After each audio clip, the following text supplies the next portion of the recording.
গোলামেরা শোনো, ওয়াতাসিমু বিহাবিলিল্লাহি জামিআ, ও আমার গোলামেরা সবাই মিলে আল্লাহর রশিকে আঁকড়ে ধরো।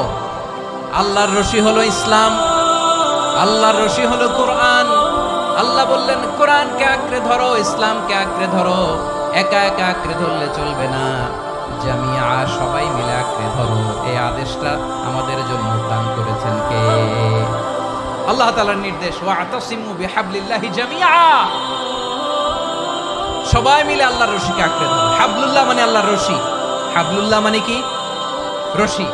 এই হাবলুল্লাহ আল্লাহর রশি বা আল্লাহর রজ্জু দ্বারা উদ্দেশ্য হচ্ছে ইসলাম। আল্লাহর রশি দ্বারা উদ্দেশ্য কি? তাফসিরে অনেক ব্যাখ্যা এসেছে।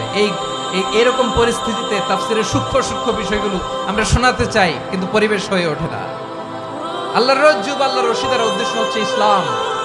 আল্লাহর রজ্জু বা আল্লাহর রশি দ্বারা উদ্দেশ্য হচ্ছে কোরআন। কারণ কোরআন আমাদেরকে ঐক্যবদ্ধ করে, ইসলাম আমাদেরকে ঐক্যবদ্ধ করে। চিল্লায় বলেন ঠিক কিনা?